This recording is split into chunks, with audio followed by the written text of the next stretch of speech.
Welcome back to another episode of Yachting Unplugged. My name is Kim Sweers, the boat boss, and I'm here with my co-host, Rick Thomas. Yeah, Rick Thomas. Good to see you. Good to see you, Kim. And this is great. Back together again. I know. We're actually together. Last episode, I was right outside of Phoenix in Glendale, Arizona. But today we're shooting on location in beautiful Fort Lauderdale, Downtown. Florida. It's our hometown, and it is also known as the yachting and boating capital of the world. The Venice of America. Right? It's a $12 billion industry here in South Florida. Well over 100 to the north of 120,000 jobs.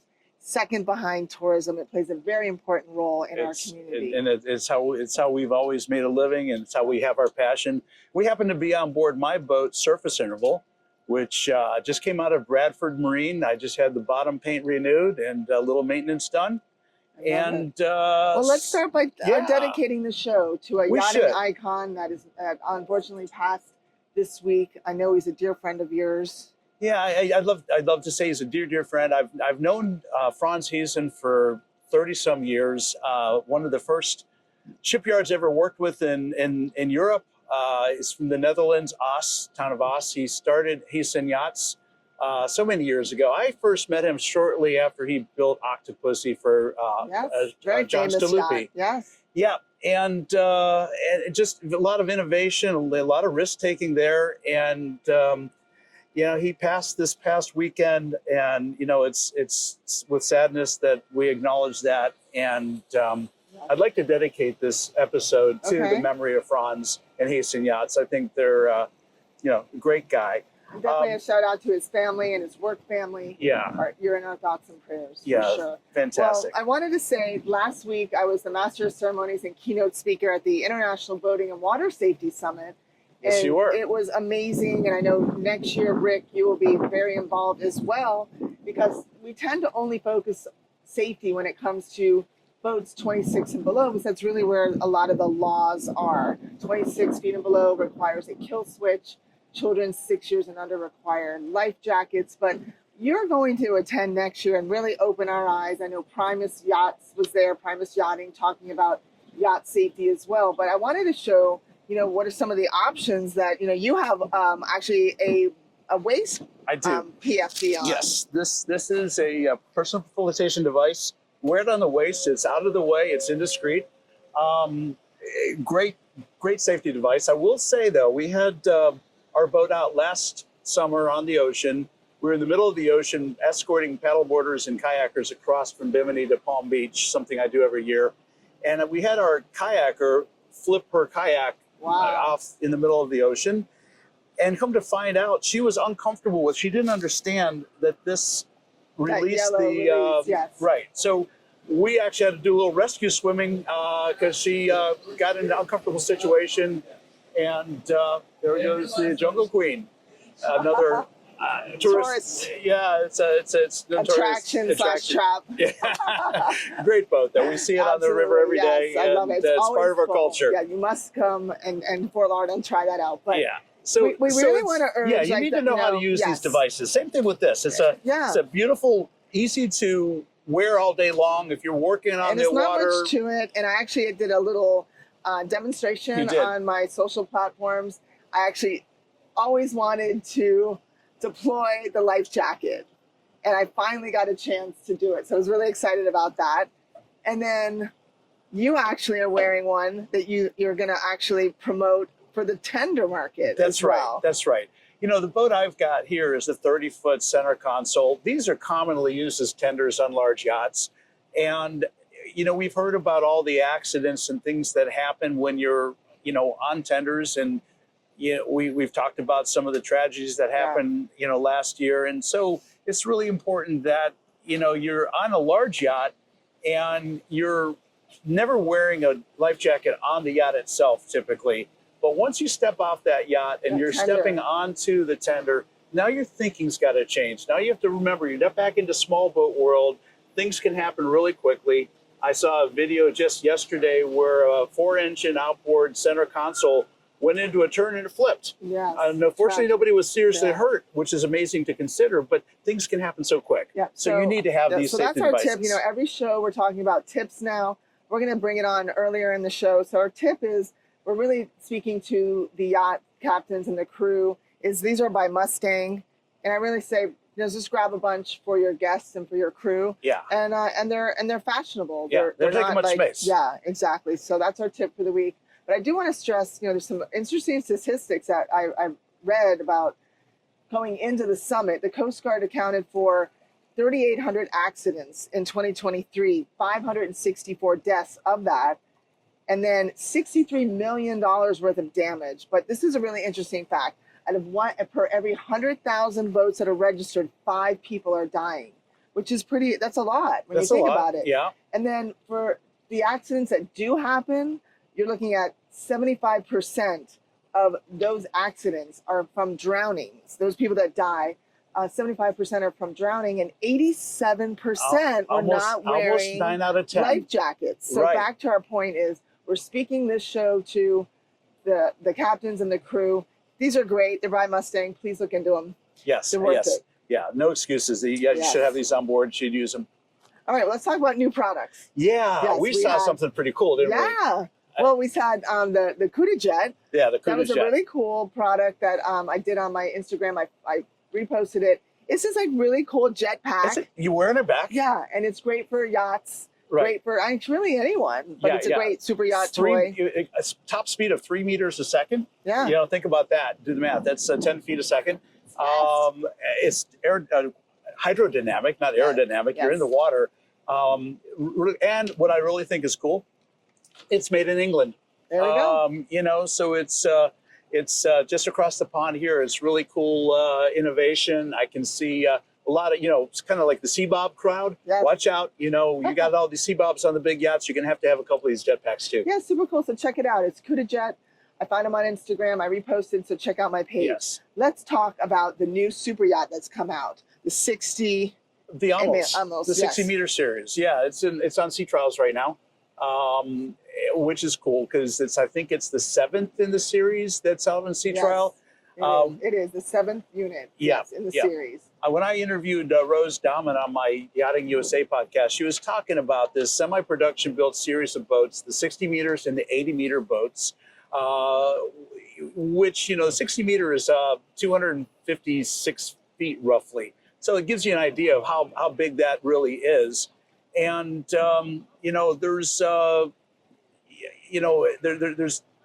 there's I guess economy and scale because they're building multiples of these units and have the 7th one delivered. It's a big kudos to them. Congratulations, Dahman. Yeah, it's definitely hats off to them. Absolutely. Well, I found out this week that Freedom Boat Club, who is owned by Brunswick Corporation, has launched its 40th location in Europe. And if you're not familiar with Freedom, most everybody is. If you are looking at a way to reduce cost ownership, having a boat rental program would be great for you to consider. We have Carefree, we have Freedom Boat Club, but Freedom Boat Club has just opened in Marbella.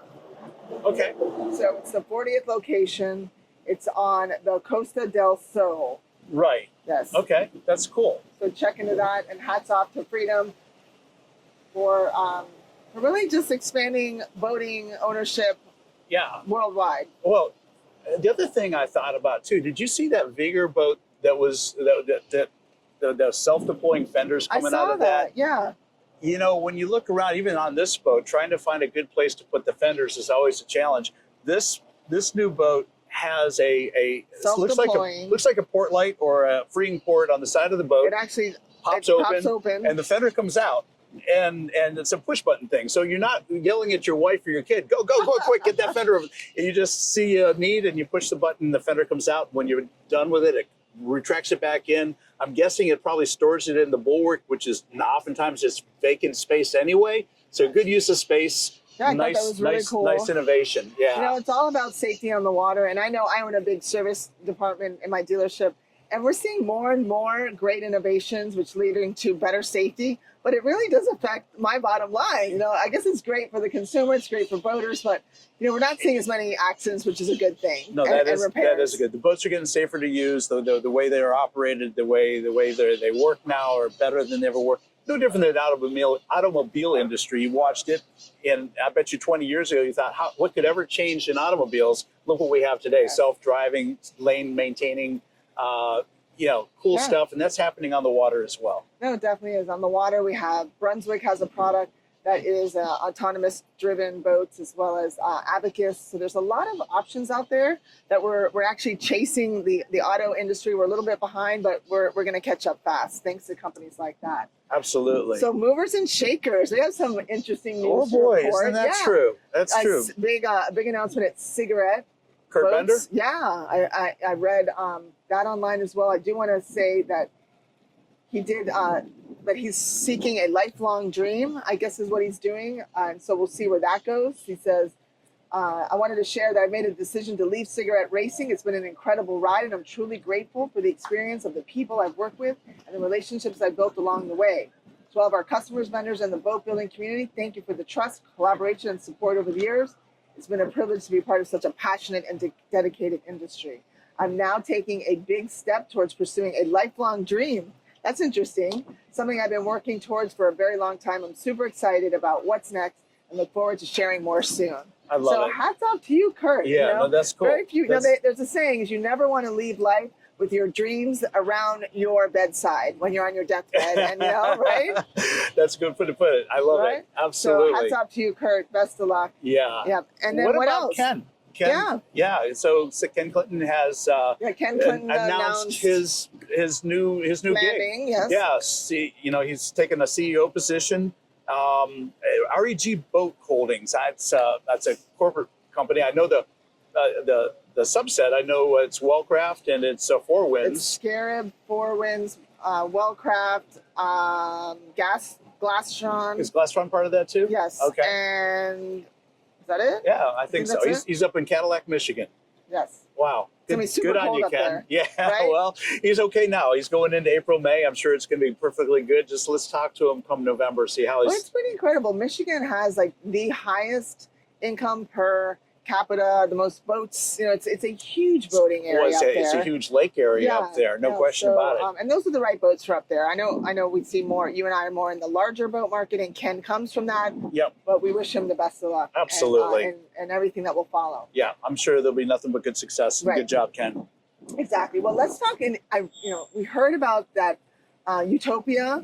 We had an incident there where a few members of the crew had sued a tanker. There was a tanker. Well, actually, they sued the owner. And so this is an interesting takeaway, and this is something to pay attention to when they were in a bareboat charter. And what happens in a bareboat charter, unlike other charters, is the charterer, the entity that's chartering the vessel, has the opportunity to bring on their own crew. In other words, so they basically take ownership of that vessel for that prescribed period of time. Now, the real world intervenes, and the real world is, listen, they could bring on their own captain, they can bring on their own crew, but they never do it, because they have also the option just to retain the crew that's already on the boat. But for that period of time, that crew works for the charterer, not the owner of the yacht. So there was an incident. It was a watch maintaining incident, and it was actually the yacht's fault because the captain was off the bridge. They didn't have somebody maintaining a watch that was qualified to maintain the watch. They collided with a tanker. The tanker sank. Quickly, yeah. It was one of those, and there was a lot of damage to the yacht, and some crew members got hurt. Almost $3 million. Yeah. So no, sorry, they won $3 million. The settlement, but here was the argument: they got a settlement. Good. It wasn't like they completely lost out, but they didn't get lost wages. They didn't get some of the other things that they were hoping to get, and the reason they didn't get it is because the insurance company didn't have to pay out because of the circumstances and the fact it was a bareboat charter. So you have to really pay attention to the rules and the laws and the way insurances work. If the charter is going to go bareboat, it's completely different than when you charter through a charter broker, charter manager, and the vessel is chartered through the yacht owning entity as a chartered vessel. Yeah. I hope I described it adequately enough, but that is why this thing became so contentious.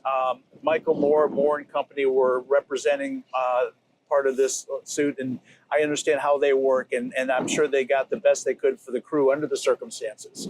But they have to pay attention to that, and that's just a cautionary tale. Again, back to safety. It's super important that from the beginning, the night before, it's all about how you feel. Are you tired? The vessels need to be seaworthy. We just saw a ton of boats along the river that are definitely not seaworthy. Oh, and, yeah. And everything down to everything you're wearing. Right. And here we are on the water on a Friday afternoon in downtown Fort Lauderdale, this beautiful new river. But if you've been watching instead of listening to our podcast, then you've seen the boat traffic that's gone by us. It's a lot. And it's a lot of going on. The helmsman right now that's operating this boat has got a lot on his plate to keep this boat directed, steered, and keep our cameras rolling too, right? I'm really excited. You know, I'm learning how to drive a boat right now. I've taken my boater safety course. Right, yeah. And I'll soon have that card. And Captain Harley from How To Boating and I are partnering up to bring you really from start to finish content on me learning how to drive a boat. I'm really excited that this will be. We need to hear about this. Yes, right. So and something to think about. Tristan, who's at the helm, he's at the helm right now. Tristan got his safe boating course certificate at the age of 14. Wow. So you're not too young to take the course and take the test and get the certification. It's important.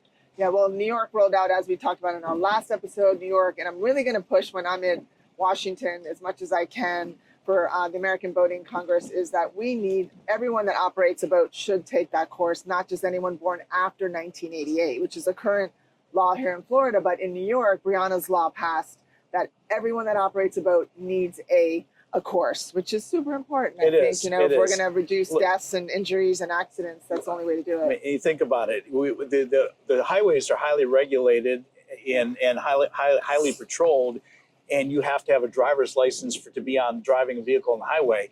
It only makes sense. You need to have some type of licensure, some type of certification to operate a multi-ton vessel on the water where there are no lane markers. Yes. You know, it's a lot of situational awareness, and it's a lot of competency to safely operate a boat on the water. Yeah. In regards to, let's talk about marinas, new marina news. We had Boathouse, which was the old Hideaway Marina. Yeah. Many, many years ago, recently sold. I think it was $16 million they announced the other day. So that's the latest marina. I think it was Blue Water Marinas. I'm not sure, folks, of the exact name of the company that acquired Boathouse, but that was just announced recently. And so congratulations to everyone involved there. That is pretty big. Well, let's talk about the pulse of the industry right now. You know, we've had a lot to digest with all the tariffs and, you know, the macroeconomics, as well as just, you know, people are just concerned. Yeah, and I use what I call Rick's rule in this, and that is step back and wait. You know, things will find their center. Things tend to settle out over time.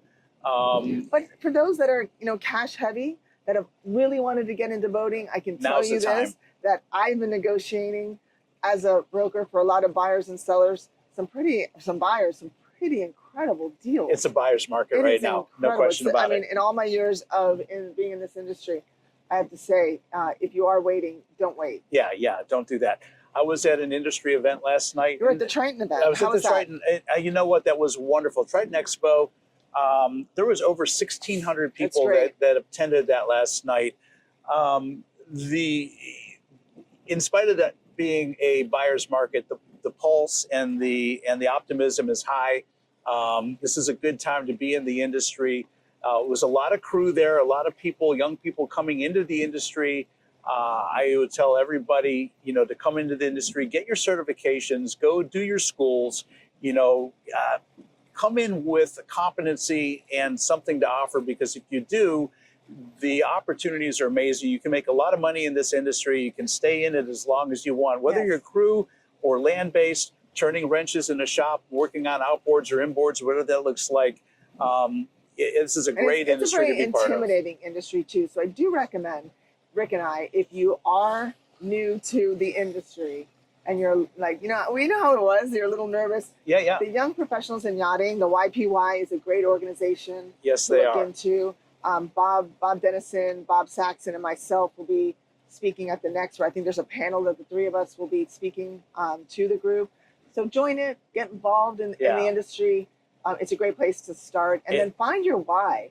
You know, my why has always been cancer. Yours has always been really the cleanliness of the ocean. Yeah. And now you're taking on this new safety initiative with me. Whatever you do as a young professional, find your why, Absolutely. and then make your spot in the world, make your spot in the industry. That's cool. It's really important. Yeah, and I tell you what, for those who are in the industry and you're under 40 years old, join YPY, Yes. Young Professionals in Yachting. Yes. They're jumping on Yachting USA podcast here in about 6 weeks. We're going to talk to a couple of the board members and really talk about, what I talk about is the leg up, the opportunity that didn't exist when I came into the industry, when you came into the industry, to make the connections and learn how this industry works. YPY does that, and I am a huge advocate. I also do mentoring with people in YPY, is a little bit of a give back. And just final thought on that, pay attention. Soon enough, Rick's going to come up with OPY. We're going to have, when you age out of YPY, we've got a place to come soon. I'm not joining. Sorry. Anyway, great organization. Everybody in there knows that I love them to death, even though I talk about them sometimes like that. And there's other organizations. There's the Marine Industries Association of South Florida. Get on that as well. And there's so many great, the International Yacht Brokers Association. There's so many others. The USS, Super Yacht Association. Find your organization, get involved, and make a difference. Yes. Final thought, we're in South Florida. It's the end of April. Look at this beautiful weather. Look at this waterway we're on. If you've not come to South Florida to experience this, you need to come down here for a period of time. This is just an amazing part of the world. Love this part of Florida, really and we feel very blessed to be here. It's a very tax-friendly, community. If you're an executive or business owner or high net worth, you want to have residence here in Florida. Yeah. So there's so many great areas. We're in downtown. We're now in the Rio Vista area. Yeah. It's just absolutely stunning. There's a park that I go to pretty much every week. I love it. I'm not going to tell you when because I like my privacy. But Holy Hammock, this park here is a hidden gem in downtown Fort Lauderdale. It is. I always bring a book, and really, since I've been, alone a lot, I love my time Does right now. Fifi join you there? Fifi does. She All enjoys right. it. My dog as well. No, That's I fantastic. couldn't be better.